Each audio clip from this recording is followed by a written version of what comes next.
all the conventions and things I've been to in 45 years, I haven't seen anything like it. I haven't seen anything close to it even. It's hard being an entrepreneur. It's hard doing what you guys are doing.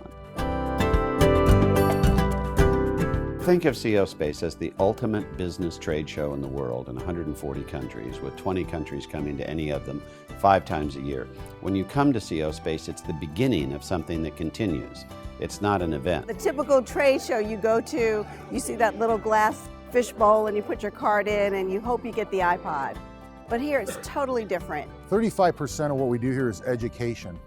65% of what goes on here while you're here for a whole week is deal making with other business owners, fortune mentors, there's investors here. You get things done here. Forums about what Bernie has created here, which is an amazing, amazing forum for people to make their dreams come true. We have a procedure which we call super networking. Accelerates potential. Some people may equate it to a 30-second elevator speech, but that's not what it is. It's designed to make as many quick contacts in a short period of time, all while wearing a funny hat.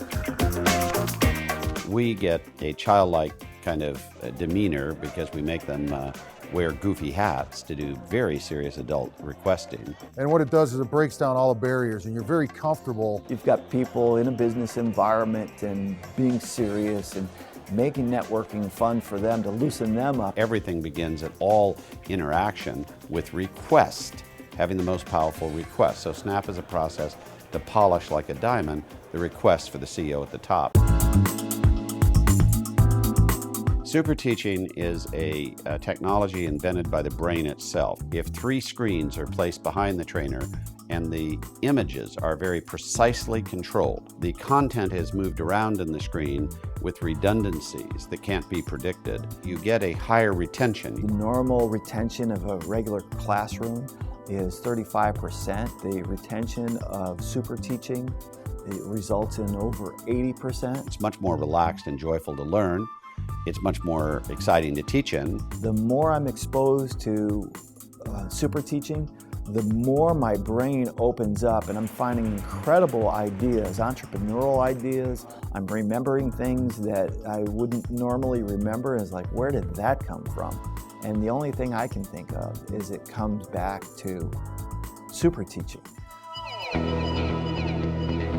When you come to CEO Space, you develop those relationships like you do in any context, in meals. Meal tables are deal tables. When you break bread with someone, you build relationships with them. The meals serve 3 purposes. The first purpose is that you're sitting down and you're getting mentored by the top minds in the world. The second thing that's happening is we're all learning what each other needs. And then the third thing that happens is relationships are being set up and built right there at the meal table because you're going to eat 6 hours a day, 2 hours at each meal. You're eating knowledge, you're eating resources, not just food at those tables. If I had one word to describe CEO Space, CEO Space is cooperation. Awesome. Worth it. it would be Blender. It's the best of anything that you can think of, put into one place, mixed together. I can't do CEO Space in one word, but I'd say it's cooperative capitalism. It's the final revolution of the capitalism we all want to have the world have, but know isn't there. It has the integrity, the reportability, the transparency, and the lack of corruption. When people leave here, they're probably 10 feet taller than they were when they came in. They have more confidence. They have more contacts. In fact, it reminds me of the Verizon commercial where you see the guy standing in front and he says, "Can you hear me now?" Why? Because he's got a whole entire network behind him. I look at it and it's like you're a witness to other people who have put it all together, and you've been the symphony leader never playing an instrument. Folks, when you come and play at our place, you're making the music. I really am kind of stunned 25 years later to watch it. And I don't know who made it. It couldn't have been me, but I'm sure grateful for whoever put it on the planet.